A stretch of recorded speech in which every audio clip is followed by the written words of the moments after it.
അയോധ്യയിലെ പ്രാണപ്രതിഷ്ഠ ചടങ്ങുകൾക്ക് ശേഷം പ്രധാനമന്ത്രിയും യോഗി ആദിത്യനാഥും ഒപ്പം തന്നെ RSS തലവനുമൊക്കെ നടത്തിയ പ്രസ്താവനയിൽ നിന്നും വളരെ വ്യക്തമായി മനസ്സിലാക്കുന്ന ഒരു കാര്യം ഇതൊരു പുതിയ ചുവടുവയ്പ്പിലേക്ക് നീങ്ങുന്നു എന്ന് തന്നെയാണ്. RSS മേധാവി മോഹൻ ഭഗവത് പറഞ്ഞത് രാമരാജ്യം സ്ഥാപിക്കുക തന്നെ ചെയ്യും, അതിന് തുടക്കം കുറിക്കുന്നത് ചടങ്ങാണ് ഇപ്പോൾ നടന്നതെന്ന് യോഗി ആദിത്യനാഥ് പറഞ്ഞിരിക്കുന്നു. മോഹൻ ഭഗവത് പറഞ്ഞിരിക്കുന്ന മറ്റൊരു കാര്യം, ഇത് ഈ കാലഘട്ടത്തിൻ്റെ ശക്തിയാണ് ഇന്നിവിടെ പ്രകടമായിരിക്കുന്നത്. ഒരു പുതിയ ഇന്ത്യ കെട്ടിപ്പടുക്കാൻ സമയമായിരിക്കുന്നു, അതിനൊരു തുടക്കം കുറിച്ചിരിക്കുകയാണ്. ഇവിടെ രാമരാജ്യം വരിക തന്നെ ചെയ്യും, അതിനധികം കാത്തിരിക്കേണ്ടതില്ല എന്ന്.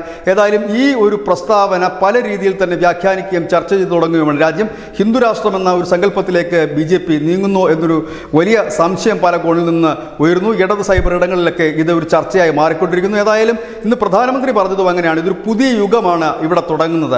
കാരണം ഈ അയോധ്യയിൽ രാമക്ഷേത്രം പണിതാൽ തീ കത്തും, ഈ രാജ്യം കത്തിപ്പടരുമെന്ന് പറഞ്ഞിടത്തു നിന്നാണ് സമാധാനപൂർണ്ണമായ രീതിയിൽ രാമക്ഷേത്രം ഉയർന്നത്. ഒപ്പം തന്നെ ഒരു പുതിയ യുഗം ആരംഭിക്കുന്നു എന്ന് പറയുമ്പോൾ പ്രധാനമന്ത്രി പറഞ്ഞു, യോഗി ആദിത്യനാഥ് പറഞ്ഞു രാമരാജ്യം സ്ഥാപിതമായി, അതിന് തുടക്കം ഇവിടെ കുറിച്ചിരിക്കുന്നു എന്ന് പറയുന്നു.